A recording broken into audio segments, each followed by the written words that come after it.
네, 우리는 계속해서 왕들의 왕으로 오신 우리 주 예수 그리스도를 소개하는 책인 마태복음을 살펴보고 있습니다.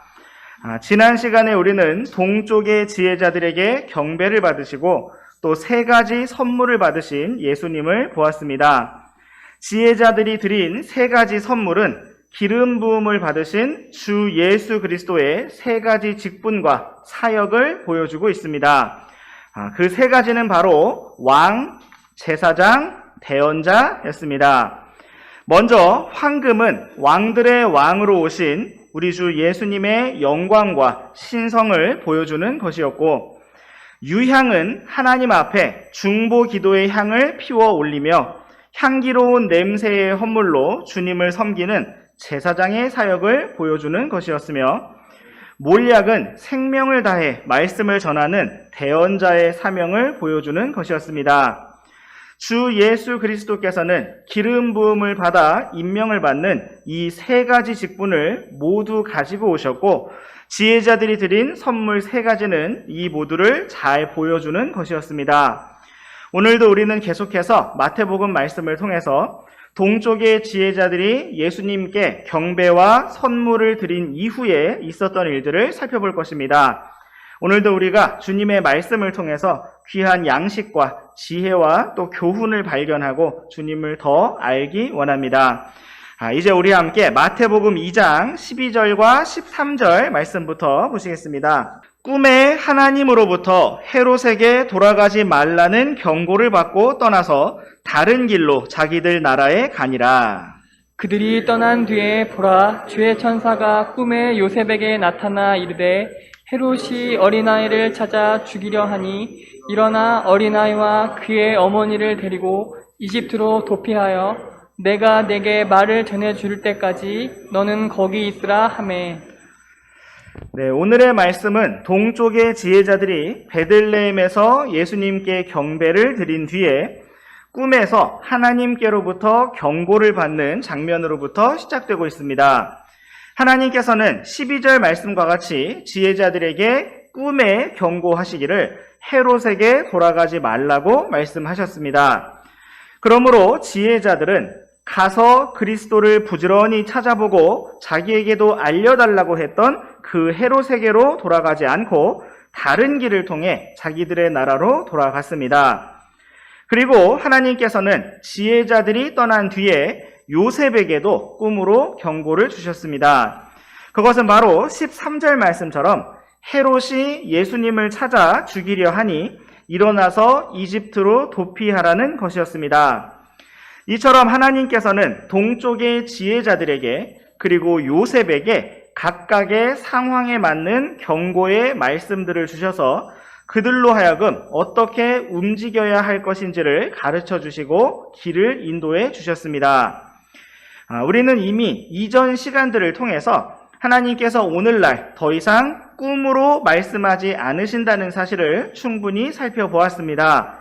과거에 하나님께서는 다양한 방식으로 사람들에게 말씀하셨지만 이제는 성경 말씀이 모두 기록되었기 때문에, 주님의 말씀이 완성되었기 때문에 하나님께서는 더 이상 신비적인 방법으로 말씀하지 아니하시고 기록된 성경 말씀을 통해서 우리에게 자신의 뜻을 분명하게 보여주십니다.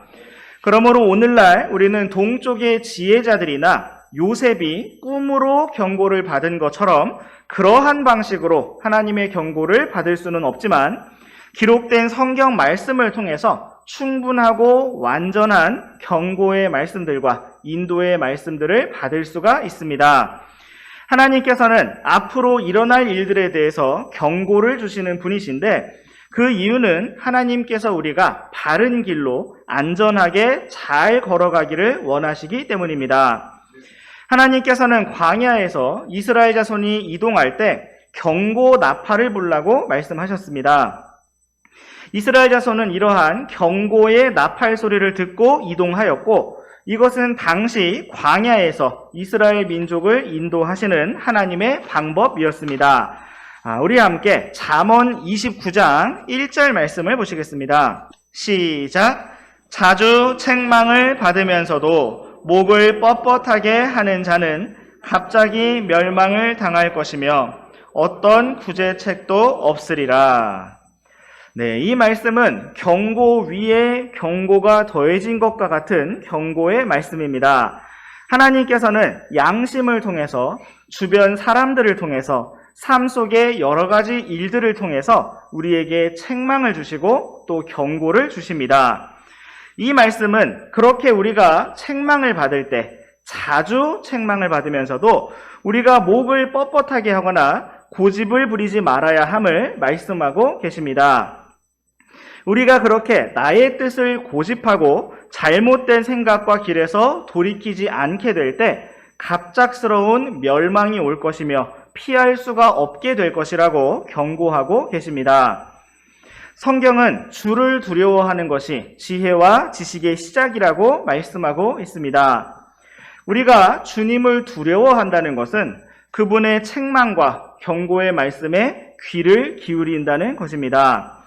마치 지혜자들이 하나님께 경고를 받고 그들의 계획과 길을 바꾸어 다른 길로 돌아갔던 것처럼, 또 요셉이 하나님께 경고를 받고 이집트로 떠나서 거하였던 것처럼, 우리가 주님을 두려워한다는 것은 그분의 책망과 경고의 말씀을 잘 받고 우리의 길을 바꾼다는 것입니다. 그렇다면 우리는 어떻게 그분의 책망과 경고를 잘 받을 수가 있을까요? 우리가 10대 나이에 어린 자녀들이라면 자주 책망을 받을 수가 있을 것입니다. 그런데 어른이 되고 나서는 우리를 용감하게 책망하거나 잘못을 직접 지적하는 사람들이 많지 않습니다. 그래서 때로 우리는 내가 잘하고 있고 별 문제가 없다고 착각하기가 쉽습니다. 내가 보기에 옳은 대로, 정당한 대로, 나름대로 최선을 다해서 살아가고 있기 때문에 마치 내가 별로 책망받을 것이 없는 온전하고 지혜롭고 괜찮고 훌륭한 사람인 것처럼 스스로 느끼게 되기가 쉽습니다. 그러나 우리가 정말 주님 앞에서 바르게 걷기를 원한다면 우리는 주님의 말씀 속에서 책망을 발견할 수 있어야 합니다. 우리 함께 잘 아시는 디모데후서 3장 말씀을 보시겠습니다. 디모데후서 3장 16절과 17절 말씀, 우리 한 구절씩 번갈아서 읽으시겠습니다. 모든 성경 기록은 하나님의 영감에 의해 주어진 것으로 교리와 책망과 바로잡음과 의로 교육하기에 유익하니, 이것은 하나님의 사람이 완전하게 되어 모든 선한 일에 철저히 갖추어지게 하려 함이라. 아멘. 성경은 하나님의 모든 말씀이 교리와 책망과 바로잡음과 의로 교육하기에 유익하도록 주어진 말씀이라고 기록하고 있습니다. 그렇게 말씀을 주신 이유는 하나님의 사람인 우리 각자가 완전하게 되어서 모든 선한 일에, 모든 섬김의 일들에 철저히 갖추어지고 준비된 사람이 되도록 하기 위함이라고 말씀하고 있습니다. 우리는 오늘도 하나님의 말씀을 듣기 위해 모였고 또 날마다 생활 중에 말씀을 읽고 듣고 기억하고자 하는데, 우리가 만약 이러한 말씀들을 통해서 주님의 가르치심과 책망과 바로잡음을 발견하지 못한다면 그것은 무엇인가 문제가 있는 것입니다. 말씀을 대할 때마다 내가 옳았다는 정당성을 발견하고 내가 잘하고 있다는 칭찬만을 발견한다면, 그리고 오히려 다른 사람이 무엇을 어떻게 잘못했는지를 평가하고 판단하게 된다면 그것은 정말 내가 온전하기 때문이 아니라 나에게 무엇인가 문제가 있기 때문인 것입니다. 하나님의 말씀을 대하는데 책망과 경고를 발견하지 못한다면 그것은 어쩌면 나의 눈이 가려지고 나의 귀가 막혔다는 의미인 것입니다.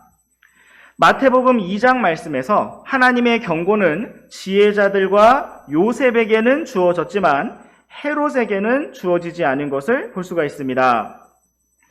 우리가 만약 하나님의 말씀을 대하는데 나의 말과 행동이 어떻게 바뀌어야 하는지 책망받지 못하고 깨닫지 못한다면 그것으로 인해 주님 앞에 돌이키고 애통하며 은혜와 긍휼을 구하는 마음을 가지지 못한다면 어쩌면 우리는 목이 뻣뻣하고 마음이 굳어진 상태에 있는 것입니다. 말씀을 좋은 밭에 받는다는 것은 딱딱한 길가와 같은 땅이 아니라 잘 갈아져서 부드럽고 푹신푹신한 흙에 씨앗을 받는다는 것이고, 어린아이의 살과 같이 부드러운 마음에 말씀을 받는다는 것입니다. 참으로 오늘도 성령님께서 교회 안에서 말씀하실 때 우리가 기록된 성경 말씀을 통해서 나에게 주시는 주님의 말씀을 잘 받을 수 있기를 원합니다. 참으로 우리가 준비된 마음으로 말씀을 잘 받고 참되게 반응하며 응답할 수 있기를 원합니다. 하나님께서 우리에게 주시는 경고의 말씀은 동쪽의 지혜자들에게 주셨던 것처럼 어떤 잘못된 길로 가지 말고 다른 길로, 올바른 길로 가라는 바로 잡음을 위한 경고일 때도 있지만, 또 요셉에게 주셨던 것처럼 어떤 위험한 길로 가지 말고 안전한 길로 가라는 보호하심을 위한 경고와 인도하심일 때도 있습니다. 우리 함께 고린도전서 10장 13절 말씀을 보시겠습니다. 시작. 사람에게 공통적으로 있는 시험 외에는 너희가 어떤 시험도 당하지 아니하였나니 하나님께서는 신실하사 너희가 감당할 수 있는 것 이상으로 시험 당하는 것을 너희에게 허락하지 아니하시고 그 시험과 함께 또한 피할 길을 내사 너희가 그것을 감당할 수 있게 하시느니라. 아멘. 성경은 우리가 이 땅에서 당하는 고난과 시험에 대해서 나만 당하는 특별하고 대단하고 이상한 것이 아니라 모든 사람에게 공통적으로 있는 것이라고 말씀하고 있습니다. 때로 우리의 시험은 건강이나 경제적인 어려움이나 사람들의 관계 속에서 오해나 억울한 일을 당하는 것으로 오게 될 수가 있습니다. 각각의 상황이 서로 다르기는 하지만 성경은 그 모든 것이 사람에게 공통적으로 있는 시험이라고 말씀하고 있습니다. 이 말씀에서 우리가 주목해 보아야 하는 사실은 바로 하나님께서 신실하신 분이라는 것입니다. 하나님께서 신실하시기 때문에 우리가 감당할 수 있는 것 이상으로 시험을 받게 하지 아니하시고 우리가 감당할 수 있는 만큼 시험을 받고 단련받게 하신다는 것입니다. 또한 하나님께서 우리가 시험을 당할 때 친히 피할 길을 주시고 우리가 그 모든 일들을 능히 감당할 수 있게 하신다는 사실입니다. 이처럼 하나님께서는 언제나 우리를 가장 선하고 안전한 길로 이끄시는 분이십니다.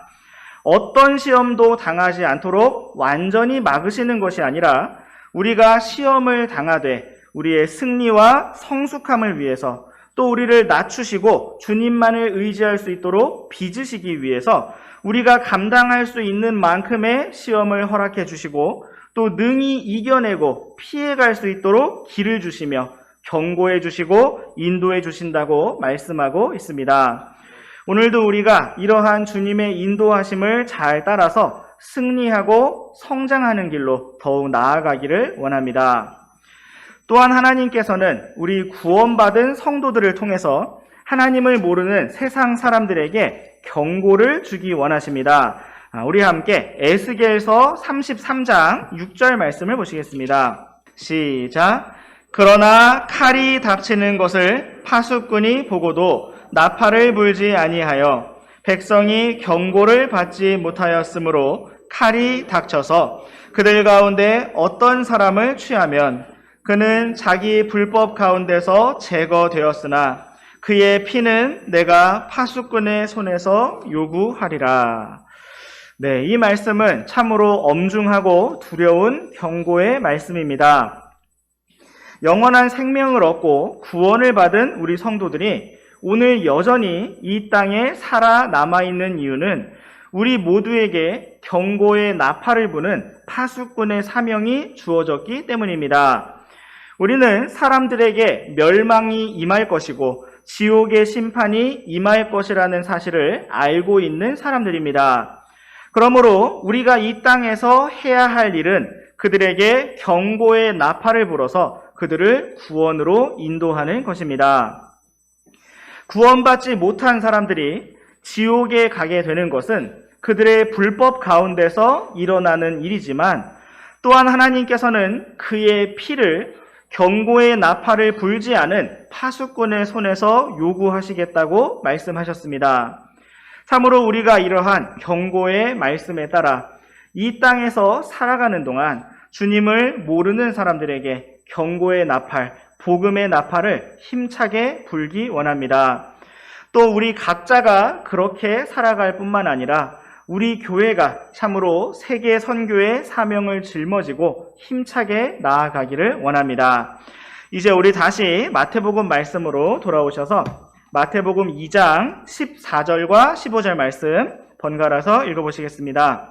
그가 일어나 밤에 어린아이와 그의 어머니를 데리고 이집트로 떠나 헤롯이 죽을 때까지 거기 있었으니 이것은 주께서 대언자를 통해 말씀하신 것이 성취되게 하려 함이더라.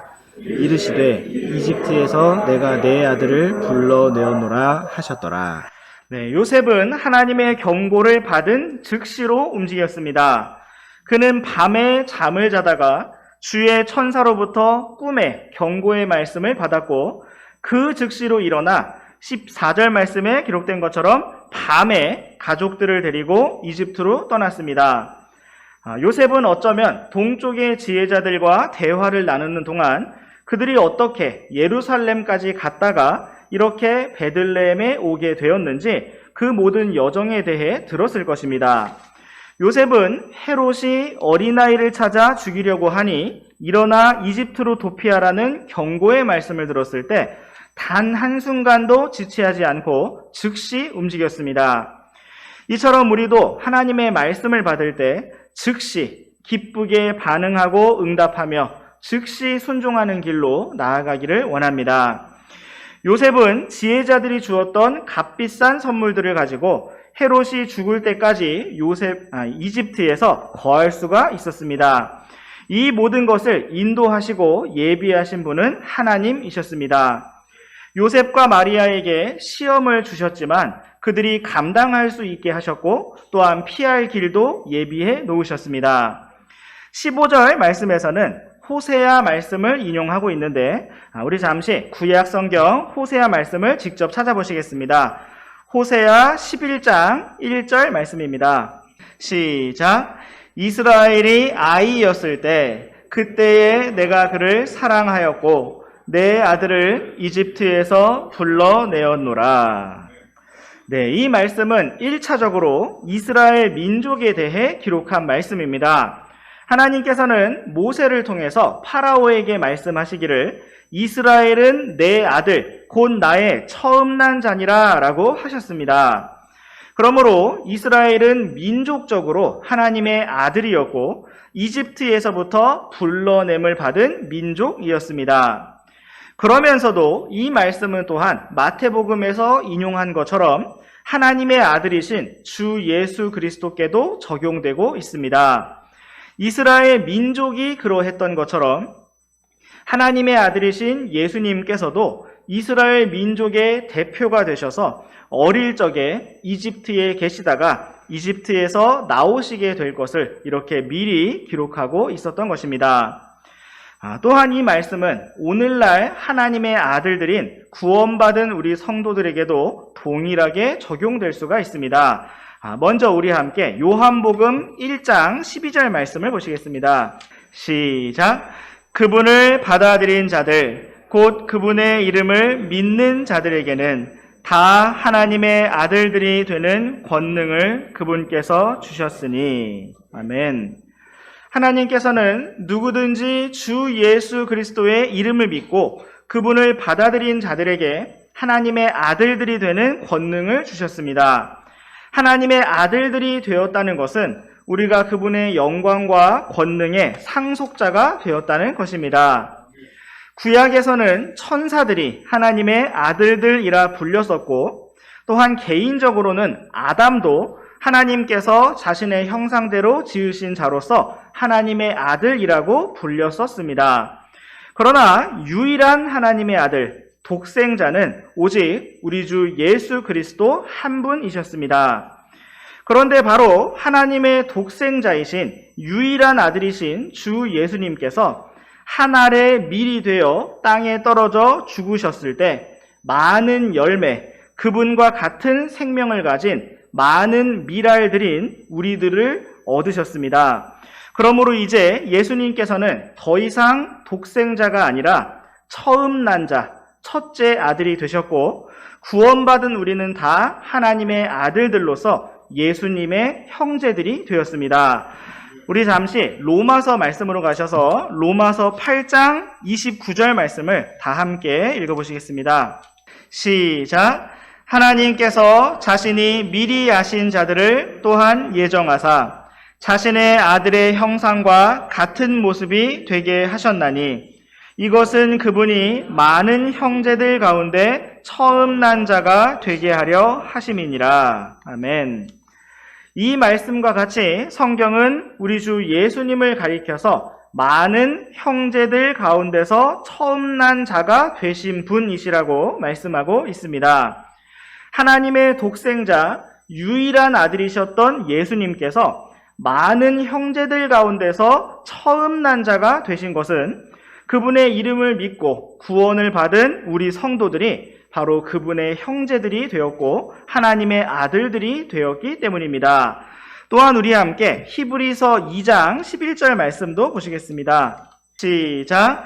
이는 거룩히 구별하시는 분과 거룩히 구별된 자들이 다 하나에서 났기 때문이라. 이런 까닭으로 그분께서 그들을 형제들이라 부르기를 부끄러워하지 아니하시며. 아멘. 이 말씀처럼 예수님께서는 우리들을 형제들이라 부르셨습니다.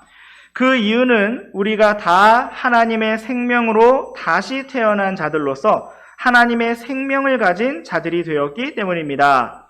참으로 이토록 놀라운 은혜와 영광으로 우리를 구원하시고 영원한 상속자로 삼으시며 아들 삼아주신 주님을 찬양합니다. 오늘 우리가 함께 읽은 호세아 말씀과 마태복음 말씀은 우리 모두에게도 동일하게 적용될 수가 있는데 그 이유는 우리도 다 이집트와 같은 이 세상으로부터 불러냄을 받은 하나님의 아들들이기 때문입니다.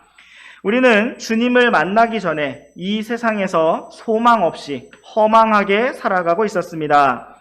우리는 모든 약속의 언약들에서 분리된 낯선 자들이었고 하나님과 상관없는 사람들이었으며 멀리 떨어져 있던 사람들이었습니다. 우리는 이집트와 같은 이 땅에 속하고 이 세상에 속하여 심판과 멸망을 향해 달려가고 있었습니다. 이러한 우리를 주님께서 먼저 사랑해 주셨습니다. 친히 우리의 죄를 짊어지시려고 사람이 되어 이 땅에 내려오셨고 나를 대신하여 십자가를 지셨습니다. 우리들의 삶 속에서 우리를 먼저 찾아오셨고 불러주셨으며 만나주셨습니다. 이제 우리는 구원을 받은 하나님의 아들, 하나님의 상속자로서 이 땅을 걸어가고 있습니다. 우리는 이집트와 같은 이 세상에 속한 사람들이었지만 이제는 불러냄을 받아 모인 무리인 교회가 되었습니다. 성경은 우리가 받은 부르심을 이렇게 표현하고 있습니다. 우리 함께 히브리서 3장 1절 말씀도 읽어보시겠습니다. 시작. 그러므로 거룩한 형제들 곧 하늘의 부르심에 참여한 자들아 우리 신앙 고백의 사도시며 대제사장이신 그리스도 예수님을 깊이 생각하라. 아멘. 성경은 우리를 가리켜서 거룩한 형제들이라고 부르고 있고 하늘의 부르심에 참여한 자들이라고 부르고 있습니다. 우리가 이렇게 불리게 된 것은 우리 자신의 선함이나 훌륭함 때문이 아니라 오직 우리의 사도시며 대제사장이신 그리스도 예수님으로 인한 것입니다. 참으로 놀라운 구원으로 우리를 구원하시고 하늘의 부르심으로 불러주신 주님을 찬양합니다. 이제 우리 다시 마태복음 말씀으로 돌아오셔서 오늘의 마지막 말씀으로 마태복음 2장 뒷부분에 있는 마지막 두 구절, 마태복음 2장 22절과 23절 말씀을 번갈아서 읽어보시겠습니다. 그러나 아켈라오가 그의 아버지 헤롯을 대신하여 유대에서 통치한다는 것을 그가 듣고는 거기로 가기를 두려워하였지만 그럼에도 불구하고 꿈에 하나님으로부터 경고를 받은 뒤 옆으로 돌아서 갈릴리 지방으로 들어가 나사렛이라 하는 도시에 가서 거하니 이것은 주께서 대언자들을 통해 그가 나사렛 사람이라 불리리라 하고 말씀하신 것이 성취되게 하려 함이더라. 네, 이제 이 말씀은 많은 시간이 흐른 뒤에 헤롯 대왕이 죽고 그의 아들 헤롯 아켈라오가 잠시 통치했던 때의 일을 기록하고 있습니다. 하나님께서는 이집트에 거하고 있던 요셉에게 이제 헤롯이 죽었으니 다시 이스라엘 땅으로 돌아오라고 말씀하셨습니다. 그런데 요셉은 22절 말씀처럼 여전히 또 다른 헤롯인 헤롯 아켈라오가 통치를 하고 있으니 유대로 돌아오기를 두려워하였습니다. 그럼에도 불구하고 하나님께서는 또다시 요셉에게 경고하셨고 요셉은 하나님의 말씀대로 자신이 원래 살았던 곳인 갈릴리 나사렛에 와서 거하게 되었습니다. 이처럼 요셉은 이스라엘 땅을 떠나 이집트에 들어갈 때에도 또 다시 이집트에서 갈릴리 나사렛으로 돌아올 때에도 하나님의 인도하심과 경고의 말씀을 따랐습니다. 하나님께서 요셉에게 경고하시고 말씀하신 모든 길은 대언자들을 통해 미리 말씀하신 주의 말씀들을 성취하시는 길이었고 요셉과 마리아와 예수님 모두에게 가장 안전하고 좋은 길이었습니다. 이처럼 우리도 언제나 주님의 말씀을 듣고 받을 때에 때로는 그것이 주저되고 두렵게 느껴지는 길일지라도 그것이 주님의 인도하심이 확실하다면 기쁘게 순종하고 담대하게 순종하며 나아갈 수 있기를 원합니다. 우리의 순종하는 삶을 통해서 하나님의 말씀이 성취되고 이루어지며 주님의 영광이 나타나기를 원합니다. 언제나 우리를 붙드시고 돌보시며 모든 것을 예비하시고 가장 좋은 것을 주시며 또 피할 길을 주시는 신실하신 하나님을 찬양합니다. 날마다 매 순간 주님만을 온전히 바라보고 따라가는 우리 모두가 되기를 원합니다. 기도하고 마치겠습니다.